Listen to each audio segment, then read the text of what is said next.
मी बाळासो नानासो भोयटे, राहणार सर्कलवाडी, तालुका कोरेगाव, जिल्हा सातारा। गेली 6 वर्ष आम्ही बियाण्याचं कांदा बियाचं उत्पादन घेतोय आणि कांदा बियाण्याचं उत्पादन घेत असताना दरवर्षी आम्ही जी खतं वापरतो, रेग्युलर पद्धतीची खतं वापरतो किंवा लिक्विड खतं वापरतो, त्याच्यापेक्षा यंदा नेचर केअर या कंपनीची खतं आम्ही वापरलेली आहेत आणि त्याचा फरक मोठा दिसतोय। हा जो गोंडा पाहिला तर फार मोठा गोंडा आहे। आता 2-2.5 महिन्याचं पीक झालेलं आहे आमचं। 16 नोव्हेंबरला आम्ही लागवड केलेली आहे आणि आता 3 महिने आपल्या गोटाला झालेत।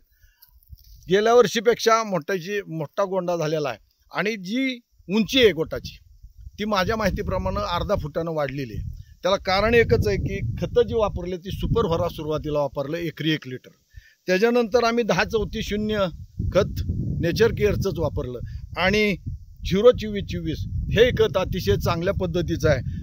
त्याच्यामध्ये आम्हाला मोठी साईज मिळालेली आहे, उंची वाढलेली आहे गोटाची आणि नेहमीपेक्षा उत्पादन 100% वाढले अशी खात्री वाटते। आणि जे विवो आहेत म्हणजे आपण सिलिका वगैरे वापरतो त्याच्यापेक्षा त्यांचं कंपनी नेचर केअरचे जे कंपनीचं विवो आहे हे खत फवारणी केलेली आहे। त्याच्यामुळे त्या गोटाच्या बांडाला आणि गोटाला चकाकी प्रमाण वाढलेलं आहे चकाकीचं आणि अतिशय उत्कृष्ट दरवर्षीपेक्षा 25% उत्पादन वाढेल अशी मला अपेक्षा आहे। 100% वाढेल। आपण हा प्लॉट बघू शकता। साधारणपणे 6 एकर मी इथं शेतीमध्ये गोट केलेले आहेत आणि माझ्या शिवारामध्ये दुसऱ्या ठिकाणी माझे 2 एकर आहेत। एकूण 8 एकर गोट आहेत।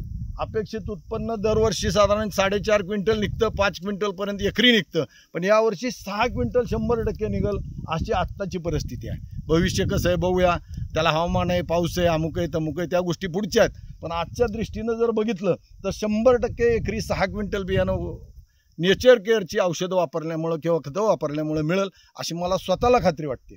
आपण हा प्लॉट पूर्णपणे बघू शकता। असे आजूबाजूला सुद्धा माझे प्लॉट आहेत।